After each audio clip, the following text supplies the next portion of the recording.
ایک یہ ہے کہ میں اپنی طرف سے حضور کی شان بیان کروں، ایک یہ ہے کہ کوئی شاعر، کوئی ادیب، کوئی خطیب، کوئی مفکر، کوئی مفسر، کوئی مدرس، کوئی محقق، کوئی علامہ، کوئی فہامہ، کوئی قاری، کوئی مدرس، کوئی شیخ الحدیث، کوئی شیخ القرآن حضور کی شان بیان کرے، اور ایک یہ ہے کہ خود خدا حضور کی شان بیان کرے، کیونکہ اللہ سے بہتر نبی کی شان کوئی بیان نہیں کر سکتا۔ تو میں چاہتا ہوں کہ آج آپ کے سامنے نبی کی وہ شان بیان کروں کہ جو اللہ تعالیٰ نے عرش کے اوپر بیان کی ہے۔ سامعین گرامی، دنیا کے اندر جتنے بھی انبیاء ہیں، سب کی جو سیرت ہے اس کا آغاز ان کی پیدائش کے بعد ہوا ہے۔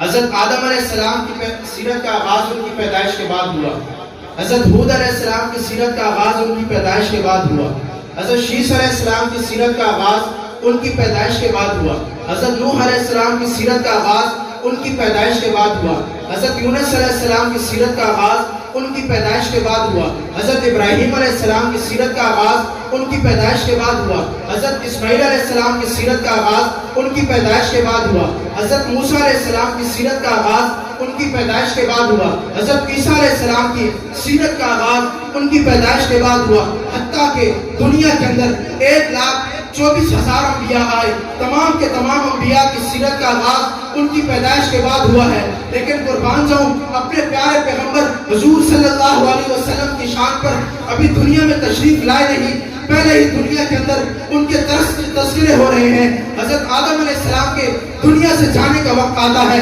اپنے بیٹے سے کہتے ہیں، اے بیٹے، اگر تجھے کسی چیز کی ضرورت ہو، تو چاہتا ہو تجھے کوئی چیز مل جائے، تو اللہ سے محمد کا واسطہ دے کر اس چیز کی طلب کرنا، وہ چیز تجھے عطا کر دی جائے گی۔ بیٹا پریشان ہو جاتا ہے کہ ابا، آپ کے سوا کوئی پیغمبر نہیں آیا، محمد کون ہے؟ تو ان کے والد حضرت آدم فرماتے ہیں، بیٹا میری بات غور سے سننا، بات اتنی سی ہے کہ اگر محمد اس دنیا میں نہ آتا، یہ دنیا نہ بنائی جاتی، محمد اس دنیا میں نہ آتا، یہ دنیا کا نظام سجایا نہ جاتا، محمد اس کائنات میں نہ آتا، اس کائنات کا نظام سجایا نہ جاتا، حتیٰ کہ اگر محمد اس دنیا میں نہ آتا تو نہ تو ہوتا نہ میں ہوتا۔ کون محمد؟ کون محمد؟ حضرت عبد المطلب کے گھر میں پیدا ہونے والا محمد۔ کون محمد؟ آمنہ کا لال محمد۔ کون محمد؟ عبداللہ کا لخت جگر محمد۔ کون محمد؟ ساقی کوثر محمد۔ شافی محشر محمد۔ کون محمد؟ بدر الدجا محمد۔ شمس الضحیٰ محمد۔ خیر الورا محمد۔ امام الانبیاء محمد۔ کون محمد؟ راحت العاشقین محمد۔ خاتم النبیین محمد۔ خاتم المعصومین محمد۔ سید الاولین والآخرین محمد۔ کون محمد؟ مقصود کائنات محمد۔ جمال کائنات محمد۔ حسن کائنات محمد۔ تقوی کائنات محمد۔ طہارت کائنات محمد۔ مقصود کائنات محمد۔ رفعت کائنات محمد۔ بلندی کائنات محمد۔ ابو بکر، عمر، عثمان، حیدر کا پیغمبر محمد۔ کون محمد؟ رقیہ زینب، ام کلثوم، فاطمہ الزہرا کا بابا محمد۔ کون محمد؟ حسنین کا نانا محمد۔ کون محمد؟ میرا اور آپ کا پیغمبر محمد۔ یہی تو معنی ہے ورفعنا لک ذکرک۔ اللہ تعالیٰ نے جتنے بھی انبیاء کو بھیجا، جس نبی کو پکارا، جس نبی کا ذکر آیا، آدم علیہ السلام سے خطاب کیا، اللہ تعالیٰ نے ان کا نام لیا۔ ہود علیہ السلام کو خطاب کیا، ان کا نام لیا۔ شیس علیہ السلام کو خطاب کیا، ان کا نام لیا۔ لیکن جب میرے پیغمبر کی باری آئی، اللہ نے نام نہیں لیا۔ اللہ نے کہیں طٰہٰ کہا، کہیں یاسین کہا، کہیں والضحیٰ کہا، کہیں واللیل کہا، کہیں یا ایھا النبی کہا، کہیں یا ایھا المدثر کہا، کہیں یا ایھا المزمل کہا۔ یہی تو ہے ورفعنا لک ذکرک۔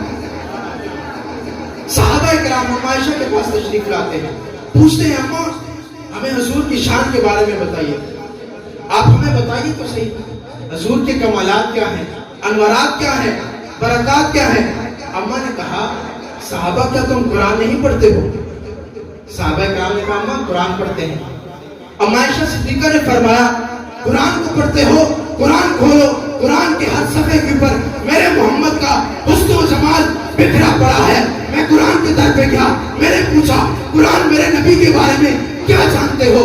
قرآن نے شروع کیا الم یجدک یتیما فآویٰ، آگے چلا، میں نے پوچھا قرآن مزید کیا جانتے ہو؟ میرے نبی کے زمانے کی باری آتی ہے، قرآن والعصر کہتا ہے۔ میرے نبی کی خوشی کی باری آتی ہے، قرآن مبشرہ کہتا ہے۔ میرے نبی کی قیادت کی باری آتی ہے، قرآن نذیرہ کہتا ہے۔ میرے نبی کی دعوت کی باری آتی ہے، قرآن داعین الی اللہ کہتا ہے۔ میرے نبی کی بشریت کی باری آتی ہے، قرآن انما انا بشر کہتا ہے۔ میرے نبی کی معراج کی باری آتی ہے، قرآن اسریٰ بعبدہ لیلاً کہتا ہے۔ میرے نبی کی صفات کی باری آتی ہے، قرآن یا ایھا النبی انا ارسلناک شاہدا کہتا ہے۔ میرے نبی کے چہرے کی باری آتی ہے، قرآن والضحیٰ کہتا ہے۔ میرے نبی کے دانتوں کی باری آتی ہے، قرآن یاسین کہتا ہے۔ میرے نبی کے رخسار کی باری آتی ہے، قرآن والضحیٰ کہتا ہے۔ ہاتھوں کی باری آتی ہے، قرآن وما رمیت اذ رمیت ولکن اللہ رما کہتا ہے۔ میرے نبی کی اخلاق کی باری آتی ہے، قرآن وانک لعلی خلق عظیم کہتا ہے۔ میرے نبی کی رحمت کی باری آتی ہے، قرآن وما ارسلناک الا رحمۃ للعالمین کہتا ہے۔ میرے نبی کی غار کی باری آتی ہے، قرآن ثانی اثنین اذ ہما فی الغار کہتا ہے۔ میرے نبی کی ازواج کی باری آتی ہے، بنات کی باری آتی ہے، قرآن یا ایھا النبی قل لازواجک و بناتک کہتا ہے۔ میرے نبی کے صحابہ کی باری آتی ہے، قرآن اولئک ھم المفلحون کہتا ہے، اولئک ھم المہتدون کہتا ہے، اولئک ھم المؤمنون حقا کہتا ہے۔ میرے نبی کی جب اپنی ذات کی باری آتی ہے، قرآن ورفعنا لک ذکرک کہتا ہے۔ یہی تو میرے نبی کی شان ہے۔ وقت مختصر ہے، چھوٹی سی بات کر کے آپ سے اجازت چاہوں گا۔ میں نے حضور کی سیرت کے بعد قرآن سے پوچھا قرآن صحابہ کے بارے میں کیا جانتے ہیں؟ قرآن نے مجھے لمبی چوڑی بات نہیں بتائی، 3 الفاظ میں قرآن نے قصہ ہی ختم کر دیا۔ اور اس بات کے بعد میرا یہ ایمان ہے ہمیں کسی کے فتوے کی ضرورت ہی نہیں ہے۔ میں قرآن کے پیچھے کیا؟ قرآن سے پوچھا قرآن صحابہ کے بارے میں کیا جانتے ہو؟